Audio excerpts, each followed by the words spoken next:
স্ট্যান্ডে ফাঁকা করিয়ে দেব, হেলমেট নিয়ে পেটানো, যা তোর মোদিকে গিয়ে বল, এই ধরনের মন্তব্য। দেখুন, সাংবাদিকরা তো ওখানে কভার করতে গিয়েছিলেন, আবার নিজের ইচ্ছেও যায়নি, হাউস বলেছে বলে ওরা ওখানে উপস্থিত ছিলেন, আপনারাও ওখানে উপস্থিত ছিলেন, আপনাদের সঙ্গে উনি এই ধরনের আচরণ করেছেন।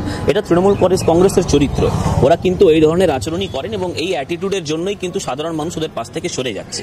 যেভাবে ওখানে শিক্ষকদের ওপর ওরা আক্রমণ চালিয়েছেন, তার থেকে অত্যন্ত দুঃখের বিষয় হচ্ছে এই বিধাননগর কমিশনারেট, যে কমিশনারেট ওখানে তাদেরকে সংরক্ষণ দিতে ব্যর্থ, যে কমিশনারেট তাদের উপর আক্রমণ চালিয়েছে, যে পা ভেঙেছে, যে রক্তাক্ত করেছে এই শিক্ষকদের, তাদেরকে আমরা এক রাশ ধিক্কার জানাই এবং এই কারণেই আগামীকাল আমরা কিন্তু বিধাননগর কমিশনারেটে যাব, আমরা ওখানে গিয়ে নিজের গ্রিভান্সটা রেজিস্টার করব। কি দাবি রেখেছেন?